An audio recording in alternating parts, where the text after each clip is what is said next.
Recordando a José Antonio Valverde. Ese es el homenaje que va a tener lugar el próximo viernes en el Zoo Botánico de nuestra ciudad.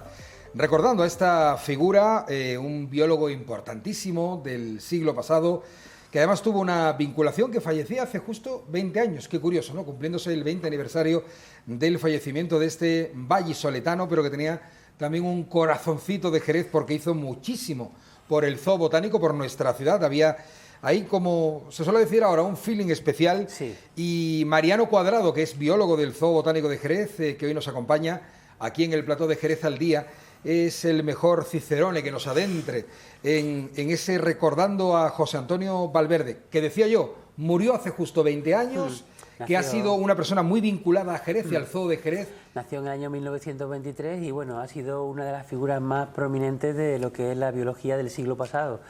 Él estudió biología, en los años 50 pues, fue el fundador de la Sociedad Española de Ornitología, junto con Francisco Berni y otras personas.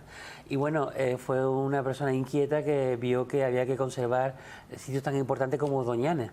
Se le conoce como el padre de Doñana porque gracias a su buen hacer, su habilidad política en este caso, aparte de que era un buen científico, sabía muy bien manejar cómo manejar a las personas y a los políticos. O sea, que tenía don de gente, ¿no, Mariano? Totalmente. Consiguió salvar Doñana.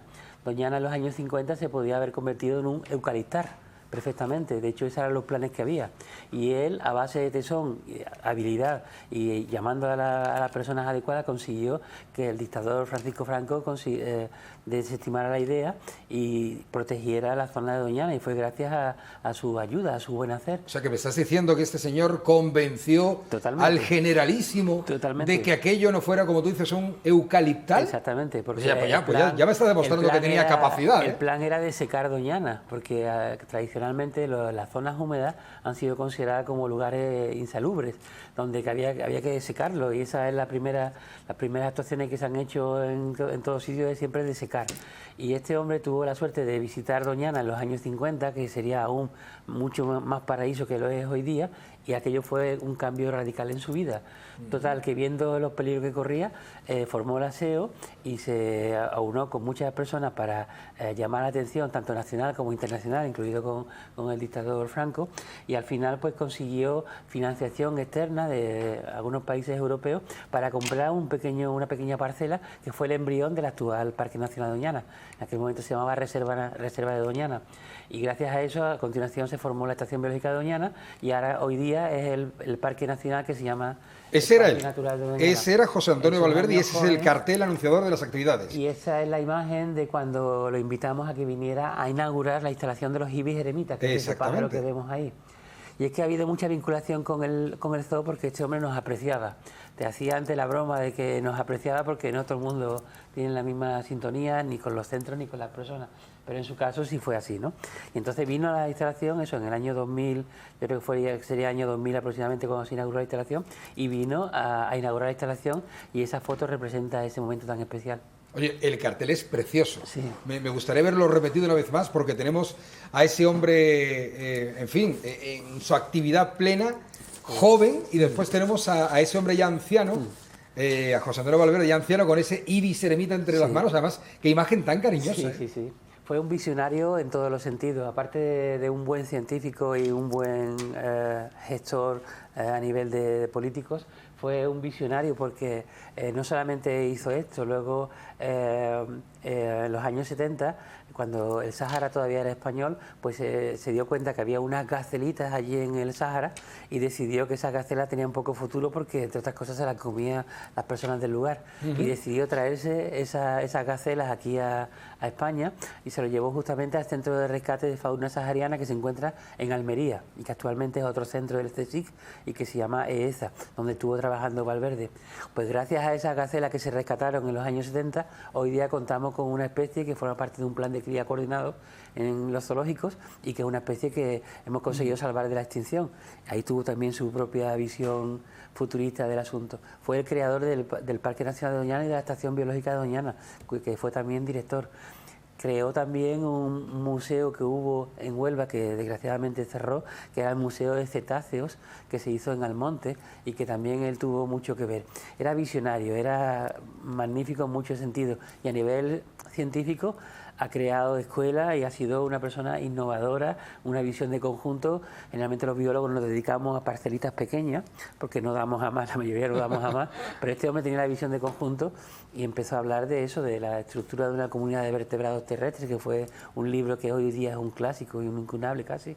Y bueno, es un tratado global del ecosistema, algo que solamente le está reservado a las personas que tienen esa capacidad de visión y esa capacidad de concretar lo que uno observa en la naturaleza y darle forma de una manera que la gente lo pueda entender. Sin duda alguna. Bueno, vamos a ir, ya que estamos viendo el cartel de este homenaje, recordando a José Antonio Valverde, también el apellido de Casta le viene al galgo, el apellido, Valverde. La placa conmemorativa que se va a descubrir a las 6:30 de la tarde, ¿no? Sí, instalación de fauna sahariana. Sí, abriremos las puertas, en este caso la entrada de la puerta de servicio de la calle Tasdir a las 6 de la tarde. La antigua, digamos, la entrada principal del zoo, años atrás, ¿no? Y iremos justamente a la instalación de las gacelas dorcas, que es una de las especies que este hombre rescató del Sáhara, y allí pues pondremos una placa de homenaje junto con un cartelito nuevo que hemos creado el profesor, y bueno, y lo pondremos allí para hacer ese homenaje. Y a continuación, sobre las 6:30 o por ahí, iremos a la zona del restaurante donde va a haber 3 charlas diferentes. Ajá. Que son, te voy a leer, 20 años junto al profesor Valverde, José Antonio Valverde y el Zoo Botánico de Jerez, y Operación Mor. Operación Mor justamente es la acción de rescate que llevó a cabo Valverde en los años 70 y que gracias a la cual pues hoy día contamos con gacelas en el zoo y en otros muchos zoológicos europeos. Y nos viene a hablar de esta operación Teresa Weigar, de la doctora Teresa Weigar, que es la conservadora de las gacelas dorcas en el EEZA, en la Estación Experimental de Zonas Áridas, y nos va a explicar pues cómo se llevó a cabo esa acción de rescate y que hoy día tiene su punto final en la reintroducción de esas gacelas, de las que están en los planes de cría, se están reintroduciendo no ya en el Sáhara ni en Marruecos, sino en el Senegal, y es un proyecto que está llevando el EEZA, en el cual también nosotros colaboramos y cuyo fin es crear una nueva población en un sitio donde se han extinguido. Luego contamos con el doctor José Antonio Mateo, que es un discípulo de Valverde, que estuvo trabajando con él en la Estación Biológica de Doñana, es un doctor en biología y bueno, que le ha acompañado en muchas salidas y bueno, nos va a explicar pues eso, su experiencia, su vida, sus 20 años, porque realmente fueron 20 años que ha estado en contacto con el profesor Valverde y bueno, un poco su vida. Y por último, Jesús Gil Morión, un colaborador de antiguo ya del Zoo Botánico, un chico joven, pues nos va a explicar la vinculación, estas cosas que hablábamos antes de que Valverde nos apreciaba, la vinculación de Valverde con el zoo, que se remonta a los momentos en que él estaba en la Estación Biológica de Doñana, y gracias a él, pues el Zoo Botánico de Jerez recibió los primeros linces, primeras águilas imperiales que hubo en el zoo, pues fueron gracias a su colaboración. Fíjate que estaba yo pensando, Mariano, que hace no mucho tiempo se descubría una placa conmemorativa y un recinto, ¿no?, dedicado a la vida de Félix Rodríguez de la Fuente, su obra, ¿no?, reconocido aquí, y ahora llega este reconocimiento a José Antonio Valverde. A ver, no te voy a pedir una comparación, pero si tuviésemos que poner en una balanza el peso del trabajo y sobre todo la repercusión para el Zoo Botánico de Jerez, incluso el reconocimiento a Valverde, y que se me entienda la expresión, es aún más oportuno. En este caso por todo lo que hizo por Jerez y por el zoo, ¿no? Tanto Valverde como Félix Rodríguez de la Fuente fueron dos iconos del siglo pasado y trabajaron en áreas muy distintas. Valverde consiguió hacer lo que se llama hoy biología de la conservación, apoyó la conservación de muchísimas especies protegiendo sus hábitats, ¿no? Y en ese sentido su labor fue encomiable, fue maravillosa. Sin embargo, Félix Rodríguez de la Fuente consiguió cambiar nuestra perspectiva de la naturaleza. Antiguamente se consideraban que, por ejemplo, que las aves rapaces eran aves de rapiña y había que cazarlas. Y de hecho hubo un bando municipal en muchos pueblos de aquí de España en el que se pagaba por cada pareja de garras de una rapaz, te pagaban un dinero porque de esa manera demostraba que tú habías eliminado un águila de la naturaleza, ¿no? Esa mentalidad se cambió fundamentalmente gracias a Félix Rodríguez de la Fuente, quien explicándonos en sus maravillosos reportajes de naturaleza, pues la función que cumplen estos grandes predadores y que no son alimañas ni muchísimo menos, y que al revés, una naturaleza donde haya lobos, haya osos, haya águilas imperiales y demás, es una naturaleza más sana y más rica que una naturaleza sin esas especies.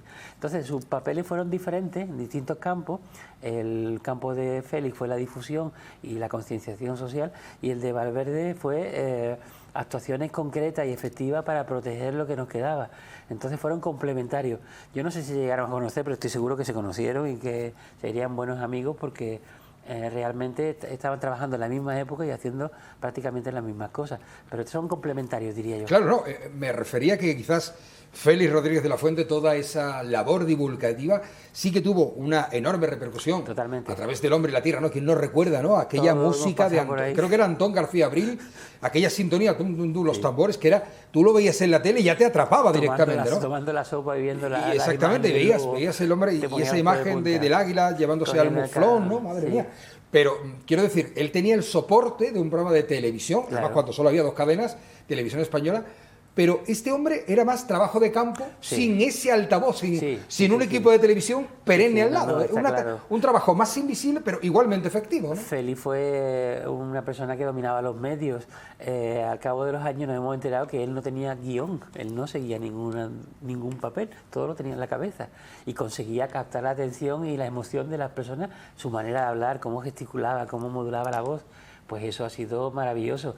Desgraciadamente no sé si hoy día hay alguna persona que se le pueda comparar, pero yo creo que si hay algunas serán muy pocas las que tengan esa capacidad de convicción, no ya para el tema de naturaleza, sino para cualquier otra cosa, ¿no? Sin embargo, si estuviera hoy día Félix, yo creo que, vamos, si no lo captaran para el tema político, me parecería raro, posiblemente. Sin embargo, digo por esa capa que tú decías. Es que lo que decía... Oye, parecía como así hablaba Zaratustra, ¿no? Una voz ahí. Creaba emoción y sentimiento, y eso fue genuino suyo y un arte, eso no se puede copiar. Y sin embargo, Valverde pues era una labor más callada, pero claro, el que haya una persona que junto a otros amigos cree en algo y ese algo sea capaz de parar un proyecto como el caso de Lucas de Esta de Doñana es una maravilla, es una capacidad de convicción estupenda y difícil de conseguir hoy día, ¿no? En ese sentido, él hacía una labor más callada pero igualmente efectiva a distintos niveles.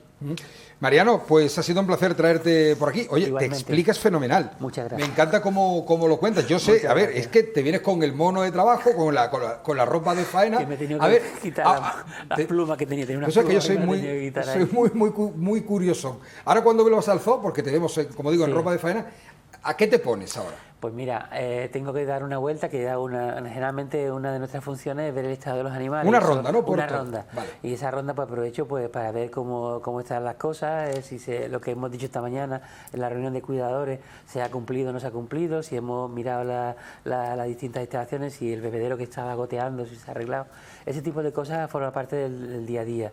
Y a las 12:30, a las 12:15, una reunión de cuidadores semanal en la que exponemos las novedades y contamos pues eso, que tal día vamos a hacer tal cosa y que, en fin, un poco la comunicación en un zoológico es fundamental porque son muchos los ojos que ven las mismas cosas, pero no todo el mundo tiene la oportunidad de verlo. Entonces estamos continuamente transmitiéndonos esa información y es fundamental. Oye, que me llevé un disgustazo el otro día cuando me enteré de lo de Buba. Sí, lo recordarán ustedes, telespectadores de Jerez al Día. Buba, la elefanta, ¿no? Que durante tantos años, yo recuerdo a mi hija era... Sí. Mi hija Belencita era adoración con Buba. ¿Cuántos niños se han criado viendo esa imagen de Buba alargando la trompa, tocando? Y Buba, que se nos ha muerto. Buba fue una ciudadana más de Jerez. Fue comprada gracias a los donativos de muchos niños y muchos adultos y muchas empresas que participaron en la compra de ese animal para que fuera traído desde, creo que fue Namibia, donde estaba, y iba a ser sacrificada porque había sobrepoblación. Total, que llegó aquí y bueno, y ha sido una ciudadana más, y multitud de generaciones de jerezanos y de no personas de otros sitios han crecido con Buba. Entonces su fallecimiento ha sido un mazazo realmente. Y sobre todo cómo ha sido, porque no, yo creía al principio, me daba la sensación de que la elefanta había muerto de viejecita la pobre, pero no fue de un ataque de su pareja además, del macho. hablar de la muerte por agresividad siempre es un tema muy delicado y le hemos dado muchas vueltas a ver cómo explicábamos realmente cómo ha sido el proceso. ¿Tú consideras oportuno que podemos explicarlo bien? Sí, vamos, ya no tengo ningún problema porque creo que estas cosas ocurren entre humanos desgraciadamente y animales, y sobre todo elefantes, pues eso. Los elefantes suelen tener una época de celo en el que pierden literalmente el control. Se llama mask en inglés y es conocido porque le entra el celo y bueno, y va por las hembras y va por ellas y como se convierte en un ser incontrolable. Pues sí, vale. y además entendamos el contexto de un bicharraco de 5.000 kilos. De 5.000 kilos, de 5 toneladas. Unos colmillos y con colmillos. Que es peligroso. Entonces se fue a por ella, eso fue lo que nos contaron en el zoo donde estaba, en el zoo de Sosto, en Hungría. Y bueno, por el motivo que sea, Buba no supo responder adecuadamente. Un elefante ante un ataque, una hembra ante un ataque de un macho, pues lo que tiene que hacer es poner el culo, que es lo que se suele hacer, también lo hacen los primates, ofrece una parte menos peligrosa y si el macho viene y la cubre, pues ya está. Y si viene, le da un cabezazo, le da un colmillazo, pues afecta a una zona que no es peligrosa. En este caso, por el motivo que sea, pues no supo responder o le cogió a contrapié o lo que fuera. El caso es que fue a por ella y le dio un colmillazo y desgraciadamente pues eso desembocó en heridas que no se pudieron hacer nada por ella y desgraciadamente pues murió al poco tiempo. Y es un accidente. Te daría pena, animales, pero que te daría pena que sí. Y tanto es así como que hemos estado dándole muchas vueltas a ver pues eso, cómo se explicaba y cómo comentábamos las cosas, ¿no? Y esto pues ya digo, una cosa que ocurre frecuentemente en los zoológicos, ataques a personas con resultado de muerte. Cada año hay 1 o 2 personas en el mundo que mueren por ataques de elefantes. Ataques de elefante a otro elefante en naturaleza son muy frecuentes. Total, que es una cosa que ocurre y desgraciadamente pues nos ha ocurrido a Buba, que teníamos un especial cariño. Sin duda alguna, ¿no? Siempre quedará esa imagen de Buba, nuestra elefanta, qué sí, cariño señor. le teníamos a Buba. Sí, Mariano, muchísimas gracias por venir y que vaya todo muy bien, que sea un éxito ese homenaje a José Antonio Valverde, que se lo merece en su 20 aniversario, el 20 aniversario de su fallecimiento, este biólogo español que tanto ha logrado y que tenía esa vinculación tan estrecha con el Zoo de Jerez. El próximo viernes, a partir de las 6:30 en el Zoo. Este viernes, exactamente. Mariano, gracias. Muchas gracias a vosotros. Y sobre todo especialmente que hemos sacado de la faena, vuelve a tu trabajo ahora tranquilamente. Será un placer. Gracias por venir. Muchas gracias. Nos vamos a ir a publicidad porque enseguida tenemos que ir con más contenidos y sobre todo la asociación Jacobea Xarís, porque saben que hay una asociación precisamente de ese Camino de Santiago. En fin, ahora se lo vamos a explicar aquí en Jerez al Día.